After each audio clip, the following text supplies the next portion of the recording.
Halo, selamat malam teman-teman semua. Kita kenalan dulu ya, nama saya Coach Dr. Wilya. Malam ini saya akan menemani rekan-rekan untuk kita belajar bersama di kelas diet 3 hari kita. Sebelumnya, welcome ya, selamat datang untuk teman. Nah, kita punya banyak sekali target kebugaran ya, teman-teman sudah tulis ya. Nanti teman-teman bisa ingat-ingat, pengen turun berat badan, pengen naik berat badan, pengen jadi lebih bugar, pengen pola makannya lebih sehat, pengen aktivitasnya lebih fit ya. Atau mungkin teman-teman betul-betul ingin mendapatkan tubuh yang betul-betul ideal. Nah, tentunya dengan cara yang sehat. So, teman-teman nanti kita akan ngobrol-ngobrol ya. Nanti akan ada slide ya. Nanti teman-teman bisa lihat dulu dan setelah itu akan ada voice note. Oke, kita lihat slide pertama dulu. Nah, pola hidup sehat salah satunya adalah tentang diet atau pengaturan pola makan atau manajemen makan. Jadi artinya bukan berarti pangkas makan, bukan berarti nggak makan sama sekali atau rela berlapar-lapar ya. Tapi harus makan yang ditata sesuai dengan apa yang diperlukan tubuh kita karena tubuh kita harus sehat. Nah, kebanyakan pada bingung, kok aku tuh kok gampang banget ya naik berat badan gitu.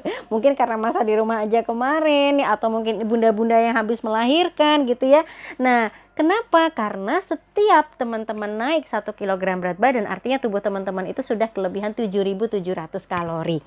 So, kalau teman-teman mau tetap hidup sehat, cara menguranginya adalah dengan cara yang sehat. Ada caranya teman-teman. Secara umum, kalau mau mengurangi berat badan, harus mengurangi asupan kalori yang masuk ya, dibandingkan dengan apa yang diperlukan oleh tubuh. Nah, jadi pola turun berat badan yang sehat itu seperti apa sih? Pola turun berat badan yang sehat adalah pola turun berat badan yang memang betul-betul menghilangkan lemak dari dalam tubuhnya. Karena sangat berbeda yang namanya weight loss sama fat loss. Kalau kita fat loss, secara otomatis memang yang berkurang adalah lemak di dalam tubuh yang berlebihan. Tetapi kalau hanya weight loss atau hanya turun berat badan, maka kita nggak tahu yang bikin bobot kita berkurang itu apa. Apakah bisa airnya saja alias kita nanti bisa dehidrasi ya, ataukah massa otot kita yang jadinya kusut gitu ya teman-teman ya, banyak sekali. Dan ini adalah dua hal yang berbeda. So, teman-teman, kalau kita mau menurunkan berat badan dengan benar, kita perlu memastikan bahwa apa yang kita lakukan itu betul-betul punya tujuan untuk menghilangkan lemak dari dalam tubuh kita. Gambarannya seperti ini teman-teman. Apa bedanya hanya turun berat badan atau betul-betul lemaknya yang hilang? Dua gambar ini ya, dua gambar wanita ini berat badannya sama. Tetapi yang berbeda adalah kadar lemak tubuhnya. Yang satu 35%, yang satu 23%. Dari bentuknya saja sudah berbeda. Oke. Nah, so yang perlu dibetulkan adalah yang kadar lemaknya 35%. Artinya dia masih punya PR untuk mengurangi kadar lemak tubuhnya. Sedangkan yang sudah kadar lemak tubuhnya 23% ini sudah ideal. Karena itu sudah sesuai dengan angka kadar lemak sehat, sesuai dengan rentang usia. Nah, kemudian pertanyaan selanjutnya biasanya, terus gimana coach caranya supaya saya bisa tahu bahwa komposisi tubuh saya itu masih tinggi lemaknya? Nah, teman-teman, selain dengan alat yang namanya body composition, teman-teman bisa menggunakan parameter sederhana, yaitu mengukur lingkar perut ya. Nah, kalau wanita, angka sehat lemak perutnya atau visceral fatnya itu enggak boleh lebih dari 80 cm. Kalau untuk pria, tidak boleh lebih dari 90 cm. Karena dengan kita tahu, maka kita betul-betul harus concern pada langkah sehat.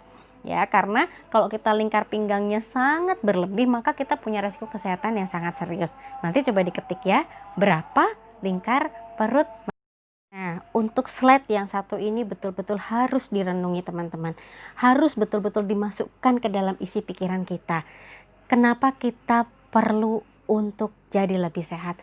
Karena dengan kita berlebihan berat badan atau kita mungkin sudah terkena obesitas, maka kita punya resiko lebih dari 130 penyakit. Luar biasa ya. Jangan sampai teman-teman, apalagi dalam kondisi seperti sekarang ini, seseorang yang punya resiko obesitas, maka dia akan lebih mudah untuk terkena infeksi atau gangguan kesehatan yang sangat serius teman-teman ya. Nah, dari sini kita jadi tahu, makin paham bahwa apa sih sebetulnya tujuan kita itu untuk menjadi langsing. Betulkan dulu mindsetnya bahwa kita harus sehat. Kalau kita berpikir kita sehat, maka kita akan betul-betul lebih berhati-hati terhadap apa yang akan kita lakukan terhadap tubuh kita. Dan dengan kita berusaha untuk sehat, kita bisa mengurangi 10% saja kelebihan berat badan kita. Sesungguhnya kita itu sudah mengurangi 90% resiko kesehatan di tubuh kita. So, teman-teman sudah mulai paham ya, kenapa kita perlu menjadi lebih sehat dan kenapa kita perlu menjadi langsing dengan cara yang sehat. Nah, teman-teman, tadi adalah topik utama kita hari ini. Nah, setelah ini kita akan buka sesi tanya jawab. Teman-teman boleh bertanya, pola diet seperti apa ya, bagaimana yang seharusnya gitu ya. Kita chit-chat dulu boleh ya.